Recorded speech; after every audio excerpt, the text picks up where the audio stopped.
منم که خیلی یهویی تصمیم گرفتم واسه اولین بار برم قشم، اونم تنهایی. فکرشو می‌کردم یه سفر پرماجرا بشه، ولی خب اونجوری که فکرشو می‌کردم پیش نرفت. تا آخرش کپشنو بخون که حداقل تو اشتباهات منو تکرار نکنی. ببین کلی تجربه باحالم داشتم. مثلا روز اولی که بیدار شدم صبحونمو تو اتاقم خوردم و اینجا همون جاییه که عاشق چای کرک شدم. من تقریبا میتونم بگم معتادشم. با دوستایی که تو اقامتگاه باشون آشنا شدم رفتیم سمت تنگه چاهکو. حدوداً 40 دقیقه تو راه بودیم و نفر 20 تومنم ورودی دادیم. بعد رفتیم رستوران ناخدا علی تو روستای سهیلی. من واسه اولین بار قلیه ماهی تست کردم و دوستش داشتم.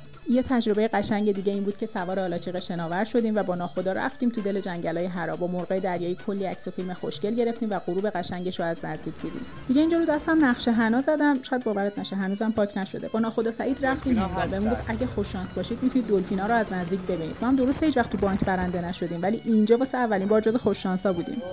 ناخدا سعید پیادهمون کرد، گفت فقط 20 دقیقه وقت دارید اینجا بچرخید. ما هم یکی دو تا میوه استوایی تست کردیم که به نظرمون مزه انجیر میدادن. بعد من رفتم تو آب واسه شما ویدیو بگیرم. دیدم یکی از بچه‌ها رفته پیراشکی ماهی و میگو سفارش داده. من طرفدار غذای دریایی نیستم، ولی به نظرم پیراشکی ماهیش متفاوت و خوشمزه بود.